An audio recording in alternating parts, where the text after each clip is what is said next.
Hey, FlimsyLunchTray here with our Friday edition video where we are in the Land of Fire in the Tier 9 Russian destroyer, or maybe almost a light cruiser, the Tashkent, divisioned up with two good clanmates of mine, Geist and Hello Everybody.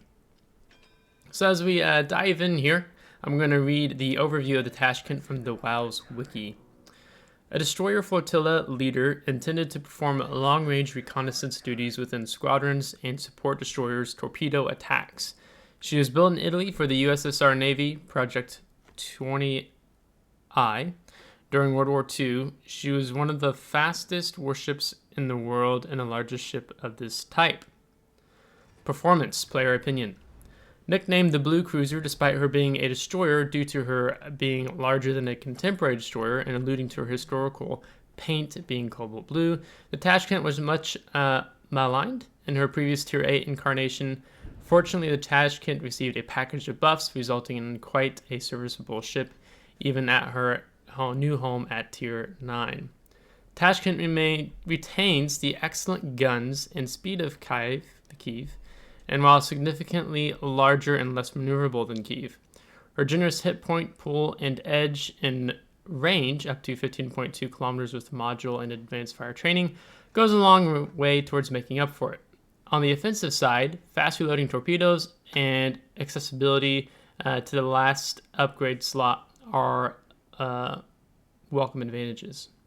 As with the Kiev, the Tashkent can replace her smoke generator consumable with repair party. Both are viable when the value of smoke of getting out of bad situations and supporting team is obvious. The sheer longevity provided by repair party cannot be denied either. In contrast to the traditional destroyer role, the Tashkent should primarily be played at long range where the enemies will have trouble hitting it despite its larger size, while the Tashkent's high velocity guns can still hit the enemy. That said, Tashkent will still often find herself pressed into more traditional destroyer duties such as screening, baiting, and capturing points where there are no better ships available for the job. And a little bit of foreshadowing if you keep an eye on those torpedoes. Here, her torpedoes should not be ignored. While they are merely mediocre, they reload quickly, making them a good option for preemptively firing into choke points or smoke whenever an opportunity finds itself. And there's a torpedo hit. And before I go on with the pros and cons, I want to briefly talk about what I did right here. So typically, to get first blood on that Shimakaze, typically I won't dive a cap early at first. You can still see I'm RPF'd. What I like to do is I like to sit right outside the cap and then dump torpedoes outside of the cap, like you just saw, into that choke point there. So I did that because, normally, Tashkent doesn't have good concealment. So as the WoW's wiki shared, she's a bit difficult to contest caps, because Shimakaze definitely out-detects you in the Tashkent. And so I came up to the edge of that cap. I dumped torpedoes into it. I had an escape route planned once I entered the cap that I'd just go north, kind of I'm positioned right now. And now that we got the Shimakaze, I was able to reverse back in, and I keep the island between me and where the Shimakaze was, just in case he dumped any torpedoes. So this is typically what I do when I approach a cap. I'll stay outside of it, let the enemies take the cap if there's a destroyer present and whatnot, but I'll flood torpedoes into it because it just takes over a minute for those torpedoes to reload. So the pros, good HE shell fire chance, strong AP shells, reliable against all unangled targets, decent torpedo damage and range, as well as quick torpedo reload speed. 3 triple tube torpedo launchers offer considerable flexibility, larger hit point pool for destroyer, very fast with an unmodified speed of 42.5 knots, her access to the repair party consumable.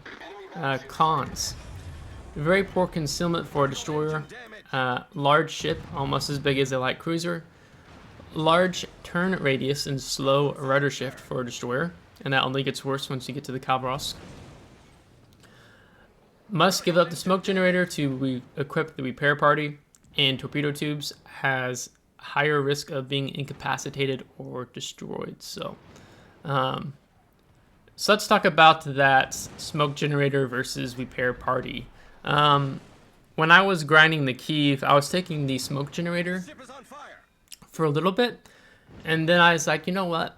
I feel like I'm having difficulty playing this ship, so let me switch over to the repair party. And when I did that, I actually felt like I personally had a better playing experience because these Russian destroyers are gunboat destroyers. I mean, and a gunboat destroyer could definitely benefit from a smoke generator, but for me, when I was using the smoke generator, I was almost playing it as a hybrid destroyer. And when I took the repair party, for me personally, I felt like I was more embracing what the line of the Russian destroyers is.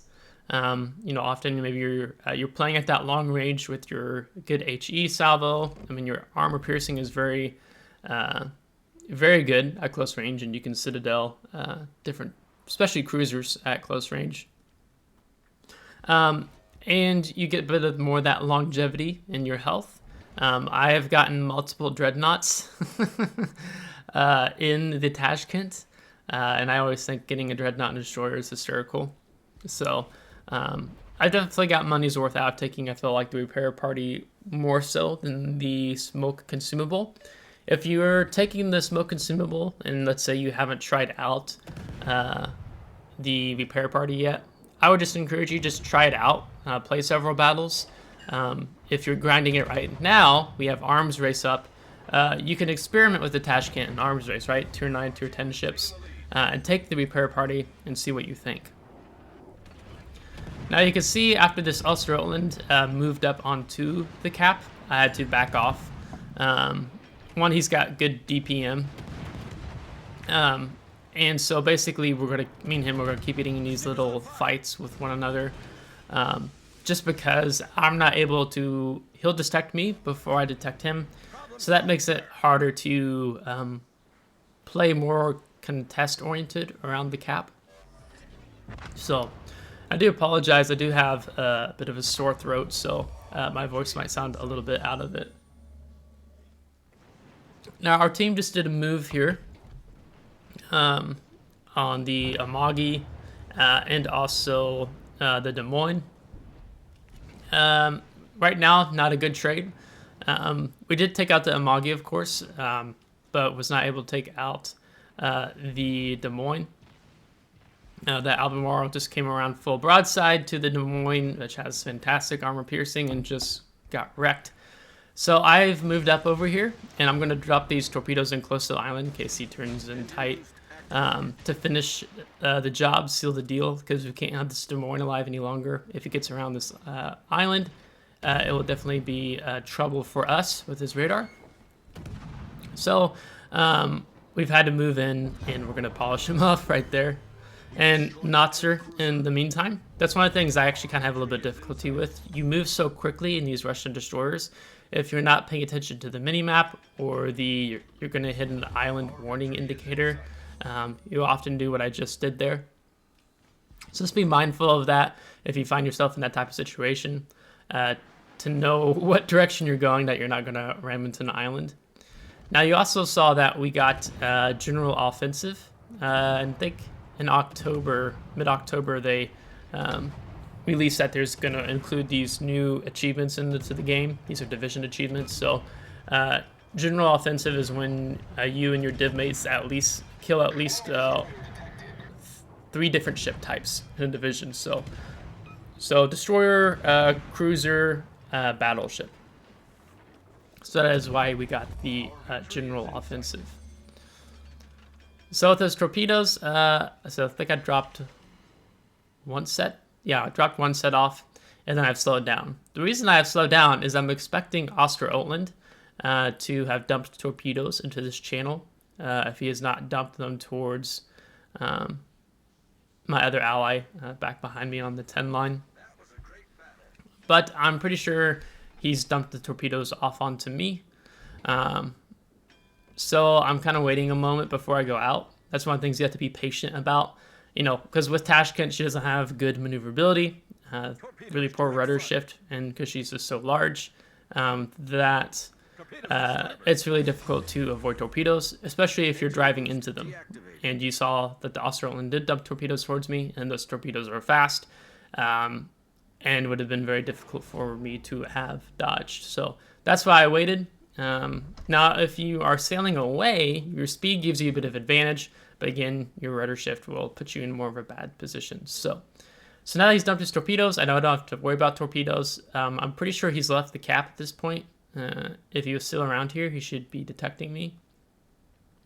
So I'm kind of looking around the last area he was, and then I'm going to step onto the cap. I also have a friendly destroyer who's sailing towards me. So between him and I, we should be able to lock down this cap, and I know I have his support. Another reason why I have moved in here. Not that he's necessarily the best equipped destroyer, the Elbing, to take on the enemy destroyer, because the Elbing does really good against broadsides on cruisers especially. So now we have to avoid friendly torpedoes, which is not too hard because I'm pretty sure these are torpedoes from the Elbing, and they're pretty slow, as you can see. And that's basically going to bring this battle to an end. Not so much kiting and shooting a lot from long range, but I think I wanted to kind of show off more of what can be difficult with the Tashkent, which is particularly contesting the capture zone areas and how to utilize those torpedoes in a really positive way. And just talking a little bit about that rudder shift time and paying attention to where you're sailing towards. So we're going to get over 1.1 million credits, 21,800 experience, 20,262 free XP, the General Offensive, and First Blood. With those 2 destroyed, got a solo cap, a couple torpedo hits, only 38 target hits.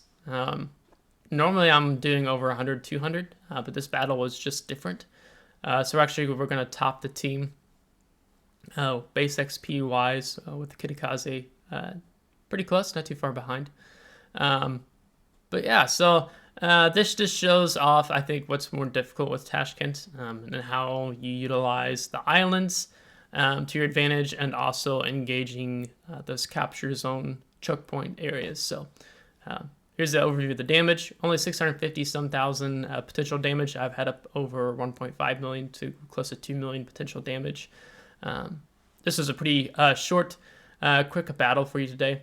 And here you can see the credits and XP modifiers with having a premium account and all those modifiers, signals, and such that I had mounted in addition to that camouflage. So right now, Tashkent, when you get to the tier 10, the Khabarovsk, they are moving the Khabarovsk from the Tech Tree line into the armory for coal. So if you want to grind the Khabarovsk for free, before I have to pay for coal, I'd recommend doing that as soon as possible. I just got the Khabarovsk this past weekend before last. I think it was this past weekend I got the Khabarovsk finally. And I played it once or twice, and it's all right. I need to play it some more. But when they move the new tier 10 Soviet destroyer into the Tech Tree, you will basically have to grind the XP on Tashkent again to purchase the new research and purchase the new tier 10 destroyer. I think is it the Delny? I forget. Should have looked before adding this part in.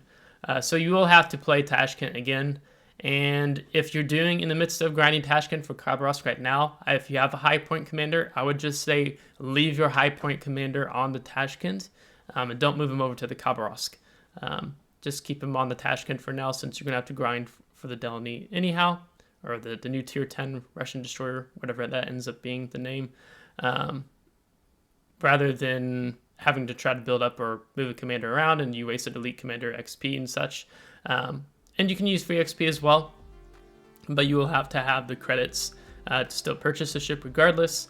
So that is my general recommendation. So if you haven't heard, we've been doing a giveaway on the channel. It ends Monday morning, basically, European time. We started it this past Monday, and we'll be giving away tier 6 French destroyer, premium destroyer, the Aigle, as well as some economic signals, 30 days of premium. I think it's 2,500 doubloons. So if you haven't entered that yet, check out the video that I'll put in a card that should appear on the top right of the screen. And all you need to do is put in the server you're on and your in-game name if you win. Monday, we'll announce the winners. I'll be doing a drawing, basically, old school style. So if you want to enter, make sure to do that. And thanks for those 500 plus subscribers. It's been really fun doing this YouTube series, this YouTube channel with you all. So tomorrow we will have an upgrade and commander build on the Tashkent. And so be looking for that. And we'll discuss more of the ship in detail. And I'll give you my thoughts and recommendations on the upgrades as well as the commander build. So if you liked today's video, give it a thumbs up. If you did not, give it a thumbs down. Subscribe if you do want to see more. If you already subscribed, thanks so much. I really appreciate it. So until next time, take care.